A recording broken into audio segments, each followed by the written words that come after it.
नमस्कार।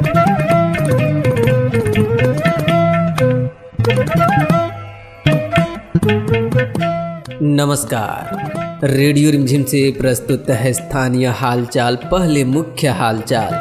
कोरोना संक्रमण के आंकड़े में कमी के बाद शनिवार को 149 नए लोग मिले कोरोना पॉजिटिव। नवरात्रि के 8वें दिन शनिवार की पूजा पंडालों में दिखी भक्तों की भीड़। शहर में फिर से डोर टू डोर कचरा उठाने की होगी पहल।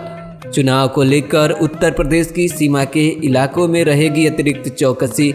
और शनिवार को P1 पदाधिकारियों का प्रशिक्षण कार्यशाला संपन्न। स्थानीय हालचाल के इस अंक के साथ मैं राजेश कुमार चौरसिया। अब हालचाल विस्तार से। गोपालगंज जिले में कोरोना संक्रमण के आंकड़े में लगातार कमी आ रही थी, लेकिन शनिवार को नए संक्रमित लोगों के मिलने का करीब एक माह पूर्व पुराना रिकॉर्ड टूट गया। पिछले 24 घंटे के दौरान जिले में 149 नए लोग कोरोना संक्रमित पाए गए। रिकॉर्ड संख्या में नए संक्रमित लोगों के मिलने के बाद जिले में कोरोना संक्रमण का कुल आंकड़ा बढ़कर 5202 पहुंच गया। इस बीच पिछले 24 घंटे में 6 संक्रमित ठीक हुए हैं। वर्तमान समय में कोरोना के एक्टिव केस की संख्या बढ़कर 498 तक पहुंच गई है। स्वास्थ्य विभाग ने बताया कि शनिवार को सूबे में सबसे अधिक संक्रमित लोग पटना में मिले। इसके बाद दूसरे नंबर पर गोपालगंज जिला रहा। शनिवार को रिकॉर्ड संख्या में कोरोना संक्रमित के मिलने के बाद स्वास्थ्य विभाग ने आम लोगों से पर्याप्त सतर्कता बरतने का निर्देश जारी किया है। सिविल सर्जन ने बताया कि कोरोना से बचाव के लिए मास्क व शारीरिक दूरी का अनुपालन अनिवार्य है। इस निर्देश का अवहेलना करने की स्थिति में संक्रमण का दायरा और बढ़ सकता है।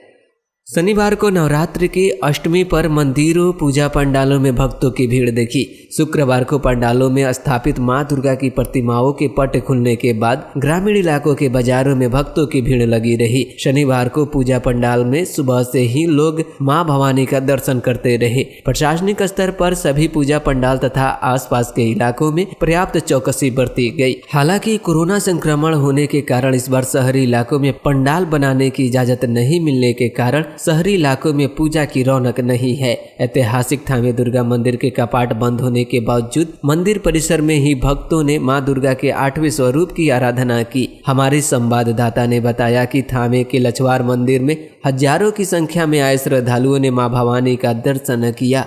श्रद्धालुओं की भारी भीड़ को देखते हुए यहां सुरक्षा की तगड़ी व्यवस्था रही। इस बीच मंदिर परिसर में सुरक्षा के लिए दंडाधिकारी के साथ पुलिस के जवान तैनात रहे। शहर को साफ सुथरा बनाने के लिए नगर परिषद नए सिरे से डोर टू डोर कूड़ा कचरा उठाने का पहल करेगा। सफाई कर्मी हर सुबह घर घर जाकर कूड़ा को उठाकर ले जाएंगे। हालांकि पूर्व में भी ये योजना शुरू की गई थी, लेकिन योजना सफल नहीं हो सकी थी। इस बार नगर परिषद ने अपनी इस योजना को सफल बनाने के लिए सभी तैयारियां पूरी कर ली है। नगर परिषद के चेयरमैन हरेंद्र कुमार चौधरी ने बताया कि पूर्व में सफाई कर्मियों की कमी के कारण डोर टू डोर कचरा उठाने की योजना सफल नहीं हो सकी थी। अब सफाई कर्मियों की कमी दूर हो जाने को देखते हुए डोर टू डोर कचरा उठाने की योजना फिर से शुरू की जाएगी। गोपालगंज जिले के विधानसभा क्षेत्र में 3 नवंबर को होने वाले चुनाव को लेकर उत्तर प्रदेश की सीमा के इलाकों में अतिरिक्त चौकसी रखी जाएगी। इसके लिए सभी प्रखंड में स्थापित चेक बैरियर पर 24 घंटे जांच का प्रक्रिया बढ़ा दी गई है। जिला निर्वाचन कार्यालय के अनुसार विधानसभा चुनाव को लेकर पूरे जिले में 1906 मतदान केंद्र के अलावा 857 सहायक मतदान केंद्र बनाए गए हैं, जिसमें 256 मतदान केंद्र सीमावर्ती इलाके में बनाए गए हैं। इनमें उत्तर प्रदेश के कुशीनगर व देवरिया जिले की सीमा पर स्थित 95 मतदान केंद्र भी शामिल हैं। बिहार विधानसभा चुनाव को लेकर थावे स्थित DAV पब्लिक स्कूल में शनिवार को P1 पदाधिकारियों की प्रशिक्षण कार्यक्रम संपन्न हो गया। प्रशिक्षण के अंतिम दिन पहली सीटिंग में 1083, दूसरी सीटिंग में 916 P1 पदाधिकारियों को प्रशिक्षण दिया गया। प्रशिक्षण के दौरान P1 पदाधिकारियों को EVM connection, mock poll, machine ceiling तथा वास्तविक मतदान के बारे में जानकारी दी गई। इसके साथ ही प्रशिक्षण के उपरांत फीडबैक, प्रश्नावली तथा प्रमाण पत्र भरवाया गया। स्थानीय हालचाल आप YouTube पर भी देख सकते हैं। प्रधानमंत्री नरेंद्र मोदी रविवार को आकाशवाणी से मन की बात कार्यक्रम को रेडियो रिमझिम 90.4 से भी लाइव प्रसारण सुन सकते हैं। बरौली में चुनावी सभा को संबोधित करने के दौरान केंद्रीय कपड़ा मंत्री स्मृति ईरानी ने कहा कि बिहार को एनडीए सरकार ने जंगल राज से मुक्ति दिलाया है। अब एनडीए की सरकार में बिहार में एलईडी का जमाना आ गया है। केंद्रीय मंत्री शनिवार को बरौली हाई स्कूल मैदान में चुनावी सभा को संबोधित कर रही थी। आयुष्मान योजना, उज्ज्वला योजना को चर्चा करते हुए कोरोना के समय सरकार हर गरीब को निःशुल्क अनाज दे रही है, इसकी चर्चा की। थावे थाना क्षेत्र के हरदिया गांव में शुक्रवार को जनसंपर्क के दौरान गोपालगंज विधानसभा क्षेत्र के भाजपा प्रत्याशी सुभाष सिंह की काफिले पर हमला करने के मामले में विधायक ने एक मौलवी सहित 51 लोगों पर प्राथमिकी दर्ज कराई है। इस मामले में पुलिस ने 2 आरोपित को गिरफ्तार कर लिया है। थाना अध्यक्ष ने बताया कि शनिवार को उन्हें न्यायिक हिरासत में भेज दिया गया। अन्य आरोपितों को गिरफ्तार करने के लिए पुलिस छापेमारी अभियान चला रही है। शहर के थाना रोड में शनिवार को बाजार से घर लौट रही 2 महिला को एक स्कॉर्पियो ने टक्कर मार दी। हादसे की सूचना मिलने पर पहुंची पुलिस ने गंभीर रूप से घायल दोनों महिला को इलाज के लिए सदर अस्पताल में भर्ती कराया। हादसे के बाद स्कॉर्पियो छोड़कर चालक फरार हो गया। पुलिस स्कॉर्पियो को जब्त कर चालक को पता लगा रही है। जिले के सभी 6 विधानसभा क्षेत्र में गठित की गई 3-3 फ्लाइंग स्क्वाड की टीम वाहनों पर नजर रख रही है। शुक्रवार की देर रात फ्लाइंग स्क्वाड की टीम ने शहर के कई जगहों पर जांच अभियान चलाया। सदर अंचल पदाधिकारी ने बताया कि विधानसभा चुनाव को लेकर शुक्रवार की रात तथा शनिवार को फ्लाइंग स्क्वाड टीम ने नगर इंस्पेक्टर प्रशांत कुमार के नेतृत्व में शहर के बंजारी मोड़ के पास सघन वाहन जाँच अभियान चलाया। जाँच के दौरान शहर से होकर गुजरने वाले सभी वाहनों की तलाशी लिया गया।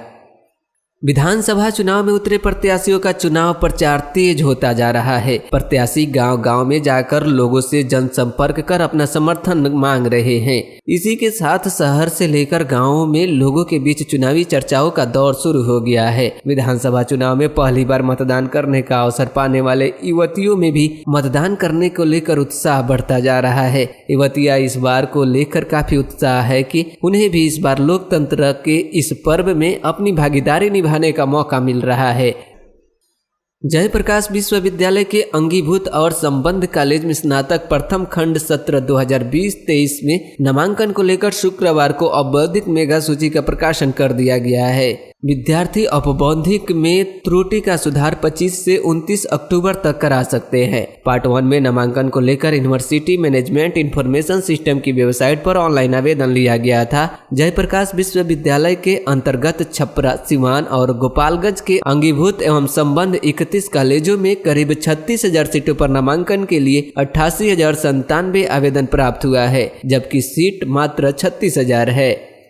मीरगंज थाना क्षेत्र के अमठा खेम ब्रह्म स्थान के समीप शुक्रवार की रात बाइक सवार एक युवक पर कुछ लोगों द्वारा चाकू से हमला कर उसके पास मौजूद 35,000 रुपये तथा सोने का चैन लूट लिया। इस घटना के बाद आसपास के लोगों ने युवक को स्थानीय अस्पताल में भर्ती कराया, जहां युवक की हालत गंभीर देख चिकित्सकों ने उसे सदर अस्पताल रेफर कर दिया। घायल युवक का बयान दर्ज कर पुलिस मामले की जाँच पड़ताल कर रही है। और अब आज के मौसम का तापमान, न्यूनतम 23 डिग्री सेल्सियस और अधिकतम 34 डिग्री सेल्सियस रहने की संभावना है। अंत में मुख्य हालचाल एक बार फिर। कोरोना संक्रमण के आंकड़े में कमी के बाद शनिवार को 149 नए लोग मिले कोरोना पॉजिटिव। नवरात्रि के 8वें दिन शनिवार की पूजा पंडालों में दिखी भक्तों की भीड़।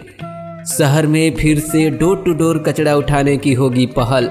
चुनाव को लेकर उत्तर प्रदेश की सीमा के इलाकों में रहेगी अतिरिक्त चौकसी। और शनिवार को P1 पदाधिकारियों का प्रशिक्षण कार्यशाला संपन्न। इसके साथ ही रेडियो रिमझिम से प्रसारित स्थानीय हालचाल का यह अंक समाप्त हुआ।